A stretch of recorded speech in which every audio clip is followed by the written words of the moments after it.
The emergency room never really slept. Even at 2 in the morning, the lights were bright, machines were humming, and footsteps moved quickly across the shiny floor. That night felt heavier than usual. The waiting area was full. A child cried softly in one corner. An elderly man coughed into a tissue. Nurses moved from bed to bed with quiet focus. She had already been on her feet for 10 hours. Her hair was pulled back tightly. There were faint dark circles under her eyes, but her movements were steady.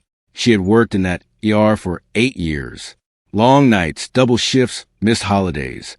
She had seen things that most people never see in their entire lives, but she never let the weight of it show on her face. To her, the job was simple. When someone rolled through those doors, scared or in pain, she showed up fully, no matter what was happening in her own life. That night, just before midnight, the automatic doors burst open harder than usual. 2 paramedics rushed in with a stretcher. Behind them were uniformed military personnel. Not loud, not dramatic, but serious, focused, protective. The patient on the stretcher was unconscious. His breathing was shallow. His skin was pale under the harsh white lights. Someone whispered, "Special Forces Commander, training accident." The words moved quickly across the room. Doctor stepped forward immediately. Orders were called out. Equipment was prepared. Security positioned themselves near the entrance. She didn't pause. When the head nurse looked around for someone experienced enough to monitor the case closely, their eyes met. "Take bed 3, the head nurse said. She nodded once and moved. The next few minutes felt like seconds.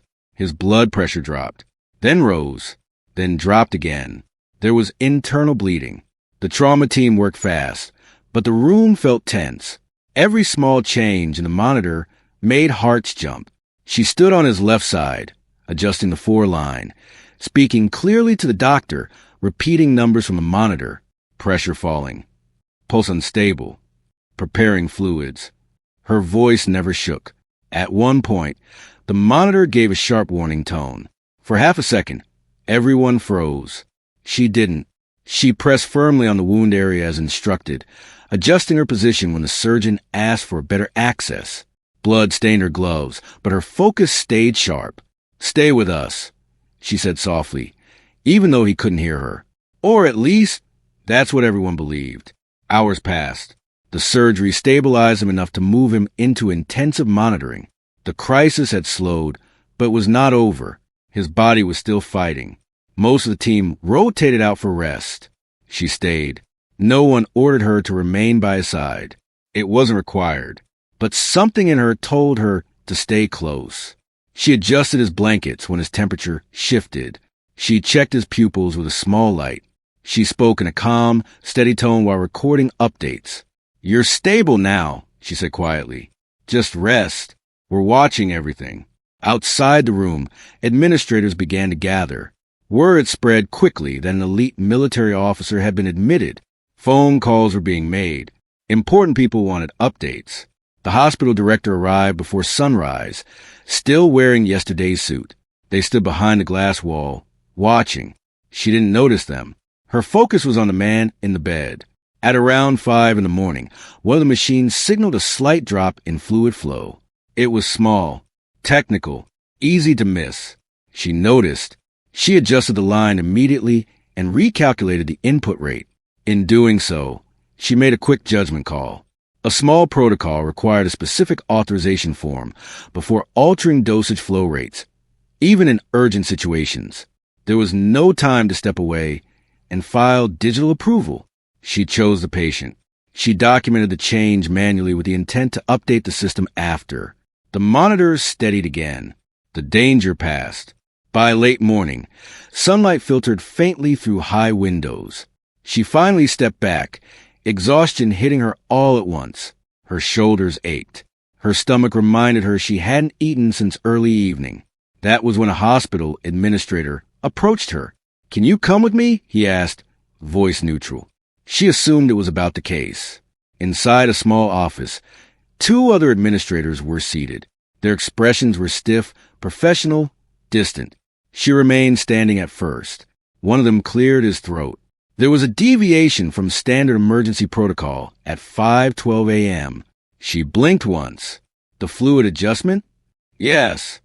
He was crashing again, she explained calmly. There wasn't time to file digital authorization. You're aware of hospital policy. I am.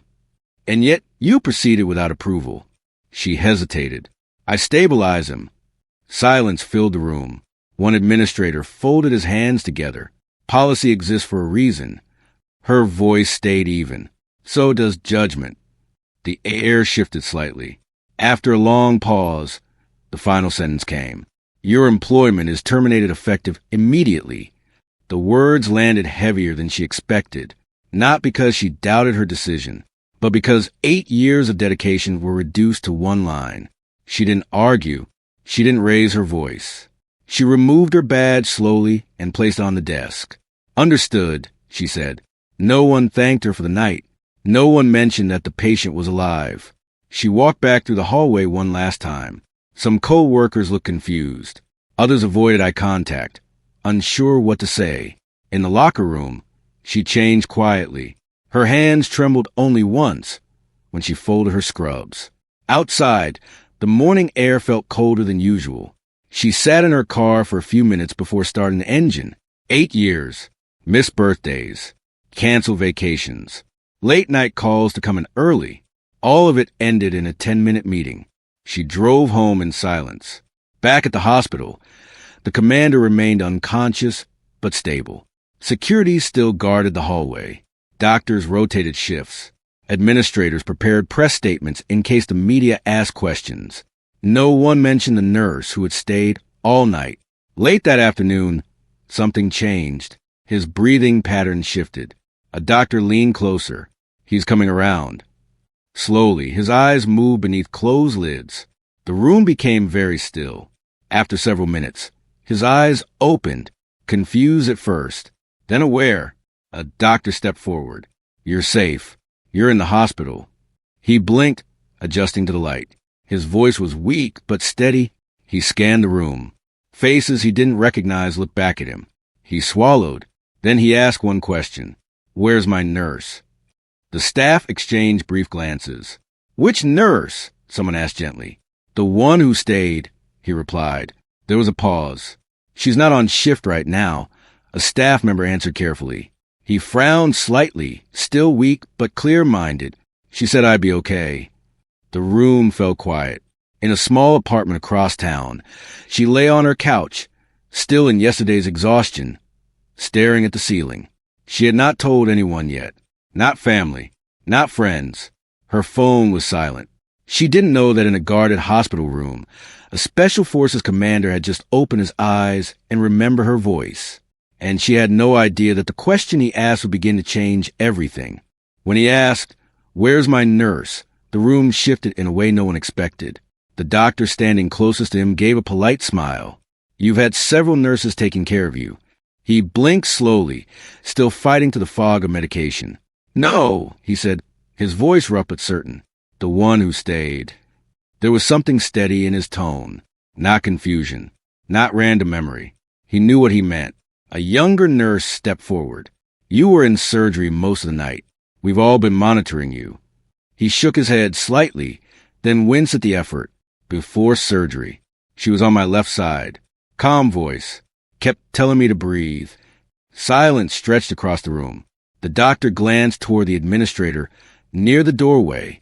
The administrator kept his face neutral, but his jaw tightened. She's not on duty right now, the doctor replied carefully. He looked at the ceiling for a moment, gathering strength. I want to thank her. That can be arranged later, someone said, but he didn't look convinced. Hours passed. His condition remained stable. The news of his consciousness spread quickly through the building. Military representatives arrived. Phone calls increased. Hospital leadership felt relief. The crisis, at least medically, was over, yet he kept asking. Later that afternoon, when a senior officer from his unit visited, he repeated the question, "Where's the nurse who was with me?" The officer looked at the staff, expecting a simple answer. Again, hesitation. Finally, one administrator cleared his throat. There was a staffing adjustment this morning. The commander's eyes narrowed slightly. Even in a hospital bed, weak and pale, there was authority in his expression. What kind of adjustment? The administrator chose his words slowly. A policy violation occurred. He waited. She made an unauthorized medical adjustment. There it was. He stared at the ceiling for several seconds before speaking. Did I survive? The doctor answered immediately. Yes. Was the adjustment related to stabilizing me? Another pause. Yes. His eyes shifted back toward the administrator. And she was fired? No one answered right away. He didn't raise his voice. He didn't need to. That nurse held pressure on my side when I was drifting. He said quietly, I remember her voice. She kept talking, told me not to quit. The room felt smaller. She broke protocol. The administrator repeated. He gave a slow breath. In my line of work, protocol matters, but so does judgment. The words landed harder than expected. Across town, she had finally woken from a restless sleep. The quiet in her apartment felt unfamiliar. Normally, after night shifts, she would rest knowing she would return the next evening. Now, there was uncertainty sitting in the room with her. She checked her phone. No missed calls. No messages. She opened her laptop and stared at her resume. 8 years at one hospital. Trauma care. Emergency response. Pediatric stabilization. Military coordination cases. She hesitated before typing. Seeking new opportunities. It felt unreal. Back at the hospital, the commander asked to see his chart. Doctors rarely refuse requests like that, especially from someone of his rank. He reviewed the timeline slowly. Medication changes, fluid rates, surgical notes. He pointed at the entry from 5:12 a.m. What happened here? The doctor explained carefully. Your fluid rate was adjusted rapidly due to a sudden drop. The system authorization wasn't processed in advance, but it was documented after? Yes. And the adjustment helped? It stabilized you long enough for surgery. He closed the file. In the military, decisions are sometimes made in seconds. Waiting for perfect paperwork can cost lives. He knew that better than anyone. Later that evening, a hospital board member arrived to personally check on him. Cameras were not allowed in the room, but public image was clearly a concern. The board member smiled warmly. We're honored to care for you. He studied the man's face. Are you aware that the nurse who stabilized me was terminated? The smile faltered just slightly. There are internal procedures. I'd like to understand them. It wasn't a threat.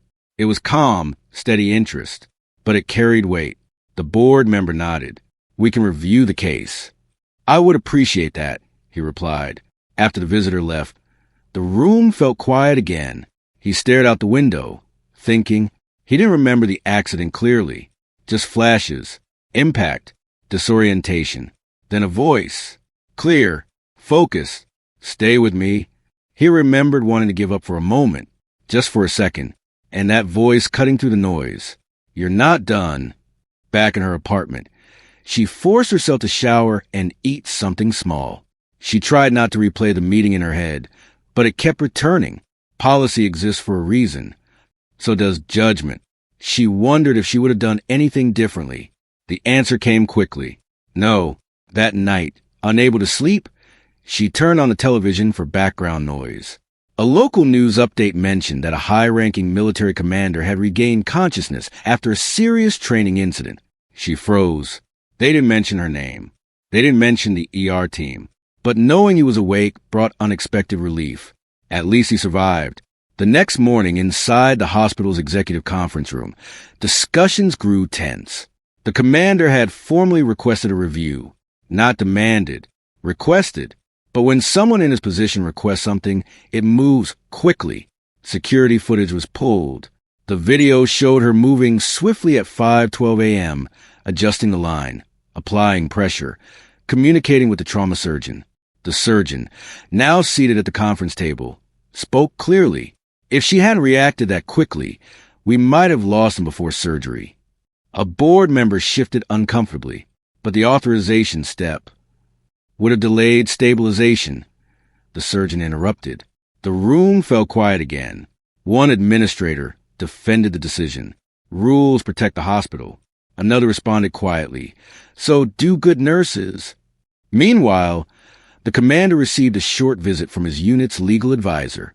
You're not obligated to involve yourself in staffing decisions, the advisor said carefully. He gave a faint smile. I'm aware. Then why pursue it? He took a moment before answering. In combat, when someone makes a call that saves your life, you don't forget it. The advisor nodded slowly. Understood. That afternoon, the hospital director placed a call. Her phone rang while she was folding laundry. She almost ignored it. The caller ID displayed the hospital's main number. Her heart skipped. She answered calmly. Hello. We would like you to come in tomorrow morning to discuss your employment status. Employment status. Not termination. Not final paperwork. Something had changed. She kept her voice steady. What time? 9 a.m. After the call ended, she sat down slowly. Confusion mixed with caution. Across town, in a guarded hospital room, the commander rested with eyes closed. His recovery was progressing, but slowly. A nurse adjusted his blanket. He opened his eyes briefly. Did they find her? He asked. We're working on it. The nurse replied gently. He nodded once, because in his mind, this wasn't complicated. Someone did the right thing. And sometimes, doing the right thing deserves to be recognized, not punished. The next morning would decide more than just a job. It would test whether the system valued paperwork more than people. And neither of them fully knew what was about to happen next. She arrived at the hospital 10 minutes early. The building looked the same, as always.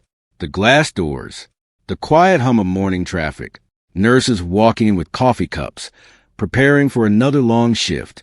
But for her, everything felt different. She no longer had a badge. She signed in at the front desk as a visitor. That small detail hurt more than she expected. As she waited in the lobby, she noticed a few familiar faces. Some co-workers gave her soft smiles. One gave her a quick hug and whispered, "We heard." No one said much more. Rumors had clearly spread. At exactly 9, an assistant approached her. "They're ready for you." The same conference room as before. This time, there were more people inside. The hospital director, 2 board members, the head of emergency services, and the trauma surgeon who had worked that night. She remained calm, but her heart was beating hard. "Thank you for coming," the director began. She nodded. "We conducted a full internal review of the incident from 2 nights ago." She stayed silent, listening. Security footage had been reviewed, staff statements collected, timeline reconstructed minute by minute. The trauma surgeon spoke first. When his pressure dropped at 512, she reacted before anyone else noticed a change. If she had waited for digital authorization, we would have lost critical minutes. One board member shifted in his chair. But procedure, with respect, the surgeon interrupted gently. Procedure should support patient survival, not delay it. The room grew quiet. The director folded his hands together. There's also external interest in this matter. She looked up slightly. External? The patient has asked detailed questions about your termination. She didn't expect that. Her expression changed for the first time. He's awake. Yes. Relief crossed her face before she could hide it. And stable. She closed her eyes briefly. Just for a second. That's good, she whispered. The director studied her reaction carefully. It was genuine. No anger. No bitterness. Just relief that he survived. He has formally requested clarification regarding the staffing decision. Another board member added, his unit has also inquired. The weight of that sentence hung in the air. She felt uneasy. I never meant to cause trouble, she said quietly. This is not about trouble, the director replied. This is about whether our response aligned with our values. There it was. For the first time, the conversation felt different, not defensive, reflective. Meanwhile, upstairs in a private recovery room, the commander was sitting up slightly for the first time. The movement caused discomfort, but he didn't complain. A physical therapist stood nearby, guiding him through slow, breathing exercises. You're progressing well, she said. He nodded once. After the session ended, he asked again, "Have they spoken to her?" The nurse in the room hesitated. "I believe she's here today." His eyes sharpened. "Here? For a meeting?" He leaned back slowly, thinking. In his career, he had seen systems protect themselves. He understood structure. He respected rules. But he also understood leadership. Leadership meant standing up when someone did the right thing under pressure. Back in the conference room, the director cleared his throat. "We would like to offer reinstatement." The words were careful, measured. She blinked. "With full back pay," he added. Silence followed. She hadn't come prepared for that outcome. She expected another explanation, another defense of policy. Instead, they were reversing the decision. But something inside her held back. She took a slow breath. "I appreciate that," she said. "But may I ask something?" The director nodded. If this situation didn't involve a high-ranking patient, would the review have happened? The question was gentle, not accusing, just honest. The room went still. No one answered immediately. Finally, the head of emergency services spoke. "Probably not this quickly." She nodded slightly. "That's what concerns me." The board members exchanged glances. She continued. "In emergency care, we make decisions in seconds. We are trained for that. If we're punished every time we use judgment during a crisis, people will hesitate, and hesitation costs lives." Her voice remained steady. "I don't regret what I did. I would do it again." There was strength in her calmness. Upstairs, the commander asked for assistance standing. The nurse looked unsure. "It may be too soon." "I won't go far," he replied. Slowly, carefully, he swung his legs over the side of the bed. Every movement required effort, but he stood. Because sometimes presence matters more than comfort. Back downstairs, the director leaned forward. "What are you asking for?" She thought carefully before answering. "Clear written protection for emergency judgment calls made in life-threatening situations. Not just for me, for all ER staff." The room absorbed her words. This was no longer about her job alone. It was about changing something bigger. A knock sounded on the conference room door. Everyone turned. An assistant stepped inside, looking slightly nervous. "Sir, he's here." The director frowned slightly. He shouldn't be walking. But before anyone could respond, the door opened wider. The commander entered slowly, supported lightly by a nurse at his side. He wasn't fully steady, but he stood tall. The room fell completely silent. She stood up instinctively. Their eyes met for the first time while he was fully conscious. For a moment, neither spoke. Then he gave a small nod. "You stayed," he said. "It wasn't a question." She swallowed gently. "Of course." He looked around the room. "I've been briefed on the situation." The board members straightened. "I understand policies," he continued. "I live by them. But in my world, when someone makes a decision that saves a life, we review it carefully before calling it wrong." His voice wasn't angry. It was steady. "And from what I've seen, she made the right call." No one challenged him. He turned back to her. "I remember your voice." Her eyes softened slightly. "You told me I wasn't done yet." She felt a small, embarrassed smile form. "You weren't." A quiet breath of air moved through the room. The director finally spoke. "We have offered reinstatement and are reviewing protocol adjustments." The commander nodded. "Good." He didn't demand. He didn't threaten. He simply affirmed. Then he looked back at her. "Thank you." 2 simple words. But they carried more weight than any formal recognition. She didn't know what to say for a moment. "You don't owe me thanks," she replied quietly. "That's my job." He gave a faint smile. "Then you're very good at it." After a few minutes, he was guided back toward his room. The conference room remained silent even after the door closed. Something had shifted, not because of rank, not because of attention, but because truth had been spoken plainly. The director finally broke the silence. "We will draft new emergency discretion guidelines immediately." One board member nodded slowly. "Agreed." She sat back down, absorbing everything. This was more than a job offer now. It was a turning point. When the meeting ended, she stepped outside into the hallway. The hospital felt different, not because it had changed overnight, but because her voice had been heard. Upstairs, the commander lay back in bed, exhausted from the effort of walking. The nurse adjusted his pillow. "You shouldn't push too hard," she said gently. He gave a faint smile. Sometimes pushing is necessary. He closed his eyes, knowing the matter wasn't fully resolved yet. Policies still needed rewriting. Apologies still needed to be formal. But something important had already happened. The person who made the right call was no longer standing alone. And in a system that often moves slowly, that was no small thing. Downstairs, she walked past the ER entrance. Ambulance sirens echoed in the distance. Another shift was beginning. Another life would soon depend on quick decisions. She paused for a brief second, then continued walking. Whatever happened next, she knew one thing clearly. She would always choose the patient, every single time. The hospital moved quickly after that meeting.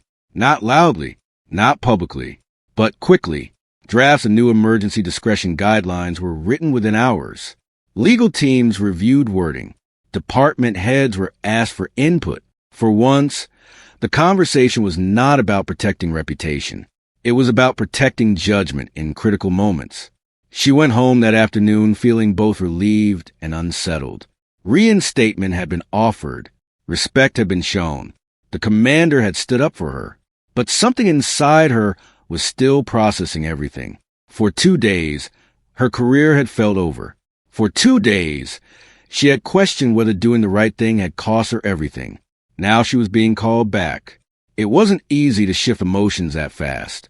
That evening, she received an official email confirming her reinstatement. Full back pay. No disciplinary record. A formal letter acknowledging that her decision had directly contributed to saving the patient's life. She read the letter twice. It felt strange seeing those words written down. The next morning, she returned to work. This time, she walked through the employee entrance. Her badge was reactivated.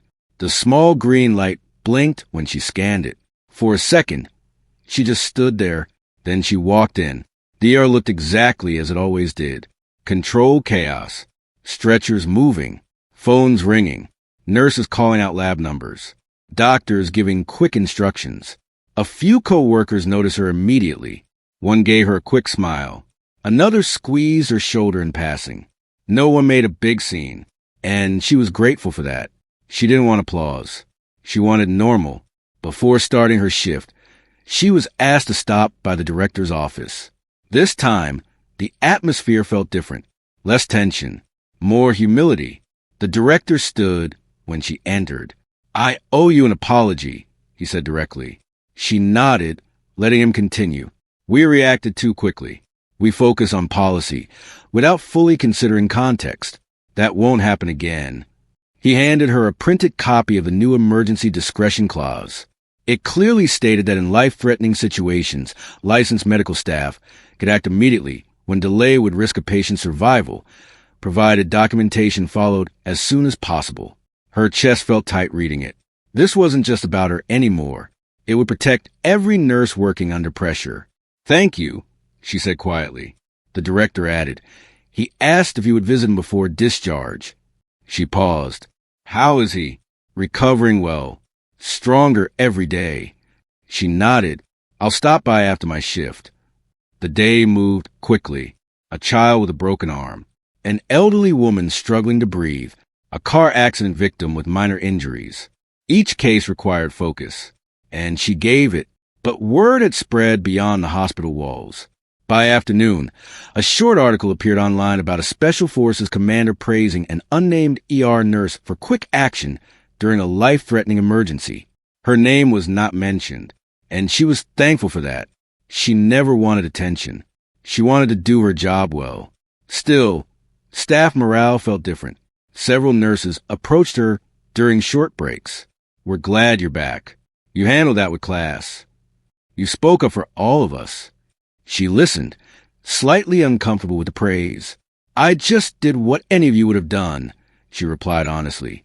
But deep down, she knew not everyone would have risked it. Fear of consequences can freeze even good people. That night, after her shift ended, she walked upstairs to the recovery wing. Security recognized her and allowed her through. He was sitting up in a chair near the window when she entered. He looked stronger already. Color had returned to his face. When he saw her, he smiled. "You made it back," he said. "So, did you?" she replied. They both laughed softly. There was no dramatic music, no reporters, just two people in a quiet hospital room. "I heard about the new policy," he said. She nodded.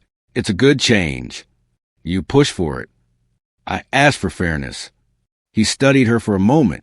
"In my field, we train people to make decisions under extreme pressure. We don't punish them for acting to protect lives." She pulled a chair closer and sat down.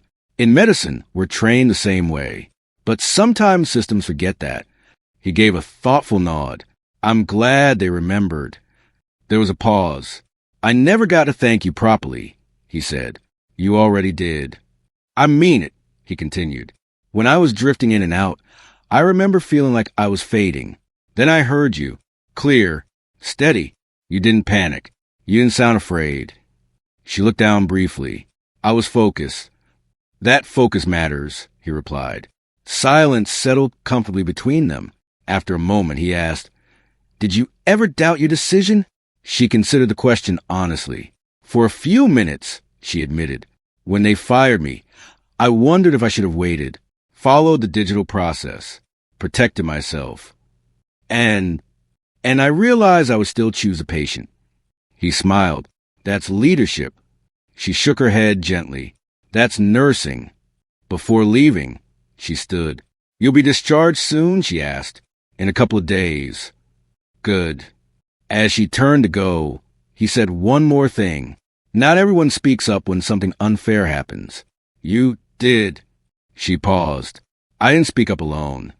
He understood what she meant. The system had listened. For once. Over the next week, the hospital began formal training sessions explaining the updated emergency policy. Her case was referenced anonymously as an example of appropriate judgment under pressure. Younger nurses paid close attention. It gave them confidence. Confidence to act when seconds matter. Confidence that they would be supported. One afternoon, during a particularly busy shift, a new nurse hesitated during a fluid adjustment. She stepped beside her calmly. "What's the concern?" "I don't want to override without confirmation," the younger nurse admitted. She gave a reassuring nod. "Is the patient stable?" "No." "Then you act. Document right after." "We've got you." The younger nurse adjusted the rate. The patient stabilized. A quiet breath of relief followed. That moment alone made everything worth it. Meanwhile, the commander prepared for discharge. Before leaving, he requested a small private meeting with hospital leadership. There were no threats, no public statements, only appreciation. He made it clear that in high-risk professions, trust is everything, and trust is built by supporting those who act with courage and skill. The message was received. On his final day, he stopped by the ER entrance briefly. He didn't make a speech. He simply shook hands with the staff on duty. When he reached her, he said quietly, "Take care of the next one." "I always do," she replied. He walked out under his own strength. The doors closed behind him. Life in the ER continued. Ambulances arrived. Monitors beeped. Decisions were made in seconds. But something invisible had shifted. The staff felt supported, and she felt grounded again. Not because she had been proven right, but because the system had grown. Late that night, as she finished charting notes, she glanced around the busy room. Every nurse there carried weight. Every decision mattered. Policies would always exist. They were necessary. But now, there was space for judgment, space for courage. And sometimes that space is what saves a life. She logged out of the system and removed her gloves. Another shift completed. No headlines, no spotlight, just quiet, steady work. Exactly how she liked it. Weeks passed, and the hospital slowly returned to its normal rhythm. If someone had walked into the emergency room without knowing the story, they would not have noticed anything unusual. The doors still opened every few minutes. Stretchers rolled in. Families waited with worried faces. Nurses moved quickly between beds. But beneath that normal rhythm, something had changed. The new emergency discretion policy was now fully active. It was printed in updated manuals. It was discussed during shift briefings. It was included in training sessions for new hires. And though her name was never placed on a plaque, everyone knew why the change had happened. She never spoke about it unless someone asked directly. To her, it was already in the past. One afternoon, during a quiet moment between cases, she found herself training a group of new nurses fresh out of school. Their uniforms were crisp, their movements slightly hesitant, their eyes alert but uncertain. She recognized that look. It was a look of someone who knows the theory but has not yet faced the weight of real decisions. They gathered around as she reviewed a trauma scenario. In emergencies, she explained calmly, you will not have perfect conditions. You won't have unlimited time. You won't always have someone confirming every step. One of the new nurses raised a hand. What if we make the wrong call? She paused, choosing her words carefully. You prepare, you train, you learn from those around you. And when the moment comes, you act in the patient's best interest. If your intent is clear and your training is solid, you stand by your decision. There was quiet understanding in the group. She didn't mention her own experience. She didn't need to. Later that same week, she received an envelope at her apartment. No return address beyond a military base name. Inside was a simple handwritten note. It thanked the entire ER team for their professionalism and calm under pressure. It mentioned how leadership is not about rank, but about responsibility. It ended with a short line. Your voice made it back with me. She read that sentence twice. Then she folded the note carefully and placed it in a drawer. Not displayed, not framed, just kept, because some things are personal. Life moved forward. One busy Friday night, an ambulance arrived carrying a middle-aged man who had collapsed during a community sports event. His blood pressure was dangerously low. His breathing was unstable.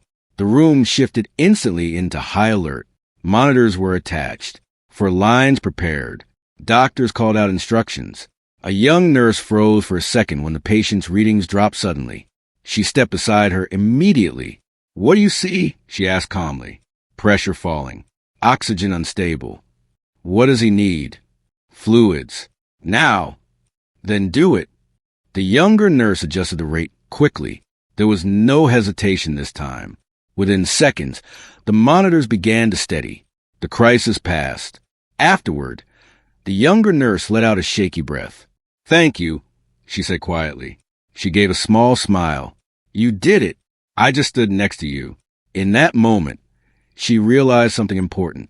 The real impact of what happened weeks ago was not the policy change.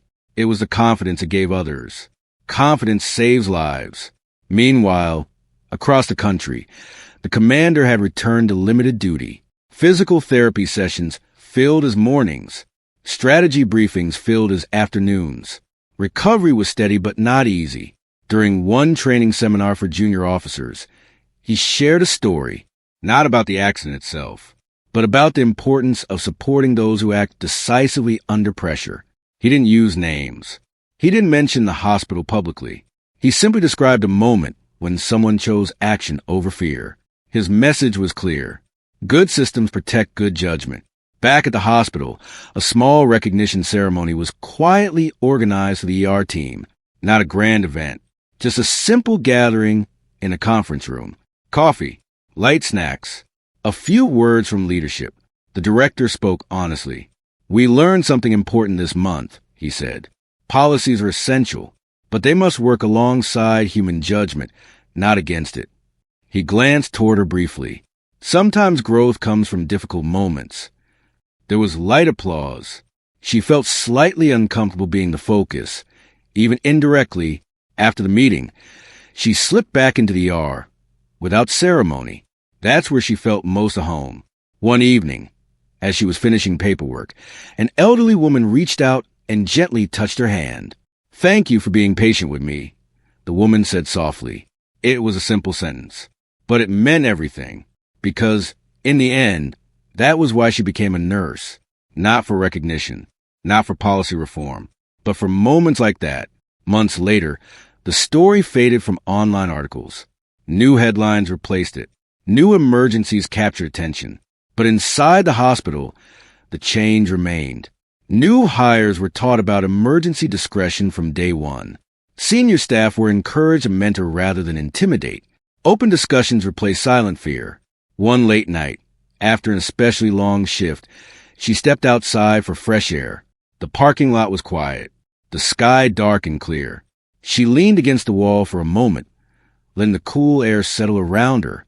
She thought back to the day she walked out without a badge, the uncertainty, the doubt, the feeling of being reduced to a policy line. If someone had told her then that things would turn out this way, she wouldn't have believed it.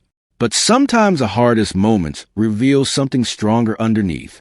Not anger, not revenge, just clarity. Clarity about who you are and what you stand for. Her phone buzzed softly in her pocket. A message from a younger nurse she had guided weeks earlier. Handled a tough case tonight. Trusted my training. Patient stable. Thank you for teaching me not to freeze. She smiled. That message meant more than any official apology. She typed back, "You did the work.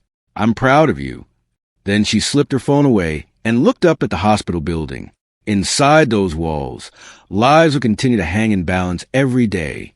There would be more hard decisions, more moments of pressure, more seconds that felt like hours.